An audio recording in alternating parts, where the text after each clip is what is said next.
Good morning, everyone. It's great to see so many familiar faces here and some new ones too. I think we're going to switch gears now. So you've heard some really great talks about clinical problems and clinical solutions and thinking about innovative ways to treat these with new technologies. This is something different. So for our last section of this morning, we'll try to get you through this very quickly, and I do promise that it's going to be much shorter, no pun intended, than some of these other talks. But I'll put forth just two very basic concepts, and I'll show you something new here.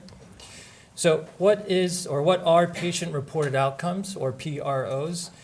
The basic definition is any report of the status of a patient's health condition that comes directly from the patient. It's without interpretation of the patient's response by a clinician or anyone else. So in essence, we're asking the patient how they're doing, and we're trying to quantify that. This is very different than the older ways of doing this, where we measure their range of motion, we measure their strength, and then we tell them how they're doing. So it's a kind of reverse concept here. Why do these patient-reported outcomes matter? Well, patients, as all of us know here, are more than just numbers. So it's more than just morbidity, more than just mortality. They're more than just an infection rate, and we've attempted to try to quantify patients in the past with very basic scales. One of those is shown here. This is just a pain measurement scale. And the problem with these types of scales is it really reduces the patient to a single dimension, and oftentimes it's not very accurate. So if you might imagine, a patient may have pain at certain times and they might be a 10, but if they're not doing some activities, they may live at a baseline of 1. So capturing them with just one number in one period of time can be inaccurate and not really capture their quality of life or their function. So some of these patient-reported outcomes you may have heard of. They're often mentioned in a lot of research studies. They're SF-36, they're the DASH scores. There are many different scores for many different fields of medicine. In the hip and knee world, for example, there's the WOMAC. All of them are pretty lengthy, and I'll show you this one is called actually the short form 36. There are 36 questions, and this is just page 1 where you see a few of them. Here's page 2, and it keeps going on and on. And the problem here is it really does take a lot of time. I've actually only shown you 1/3 of the questionnaire. So there's still 2/3 of questions I haven't shown you. And this often leads to a lot of patient fatigue and a lot of boredom. So we really don't want, patients are already coming to us, they're stressed, they have diseases, they have problems that we really want to treat. And if we give them a questionnaire like this in the office, they're not going to be happy. And ultimately, their satisfaction is the most important. So what is PROMIS? PROMIS is an acronym. I think they probably came up with the acronym first and then put some words to it. So it's Patient-Reported Outcomes Measurement Information System. Essentially, it's a very well-funded, NIH-funded project that started in 2004. And in 2004, they poured millions of dollars into this. They hired scientists, statisticians, psychometricians, which I never heard of until this talk. But they basically brought a lot of smart people together, and they made this questionnaire. They made it precise, reliable, and versatile. So what does it involve? It involves a new concept. It's called computer adaptive testing. What that means is now that we have iPads, we have computers in the office, we can actually shorten these really long questionnaires into just a couple questions. And the reason we can do that is when you answer this questionnaire, it actually changes the next question based on your response. So if you answer the first question and you say you're for example, you cannot function, then it'll ask you a different question. So it can really shorten these 36 questions or 100 questions just to a few. So it's much faster, and it's been thoroughly vetted, and it is actually equally, if not more accurate than the current standards.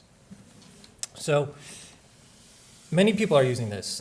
In fact, around the country, many of the leading research centers are enrolling patients with this type of questionnaire. We've actually started to also enroll patients at ONS since we try to stay on the cutting edge of technology in medicine, but also with our outcomes. So I'll show you an example of what it looks like. Well, before we get to that, here's the evidence behind it.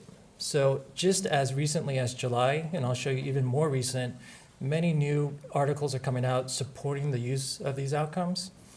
In the leading journal of medicine, New England Journal of Medicine, there are articles coming out In our foremost journal, the Journal of Bone and Joint Surgery, there are many articles coming out. Spine, hand. In the Journal of Hand Surgery, there are articles coming out as soon as just this past week and even this month.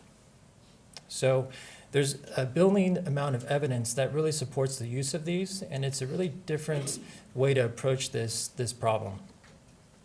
So here are the questions that I wanted to show you. This is what a patient will see. All of my patients have been getting this questionnaire that walk into the office. So every single one actually gets this prompt. Some people do decline, but I'll show you some numbers to support that. It's actually pretty easy to use. So the first question you might see is on an iPad is, are you able to carry a heavy object? And then you answer that. You'll get another question based on your first answer, and this is just an example, so you may not get this question, but in this case you will. So it asks you, are you able to carry a shopping bag or a briefcase?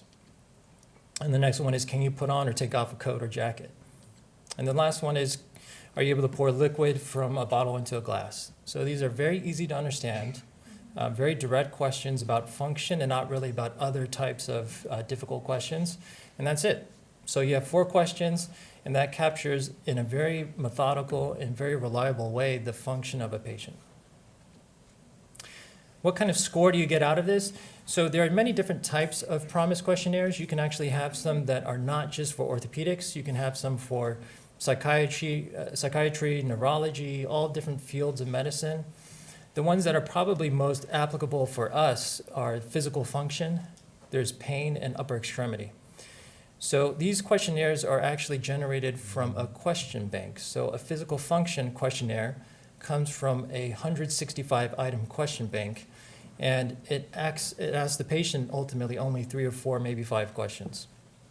And this generates a T-score. So if you've heard of your bone density scans, it often generates a score that's very similar. You get one number, plus you get a standard deviation. In the population, on average, people score 50. So that's really our goal. It's a very easy number. So 10 points is 1 standard deviation. So if you're 10 points below, you're 10 points away from the 1 standard deviation from the normal population. And as I showed you already, a typical patient time is about 1 to 2 minutes. So instead of just taking that for granted, we take quality of care and also satisfaction of our patients very seriously. So we created a study to measure and also randomize patients to see how long they actually take in the office. So for all my patients, we enrolled them over this summer, and 191 patients participated. We randomized 185 of them to 4 different arms.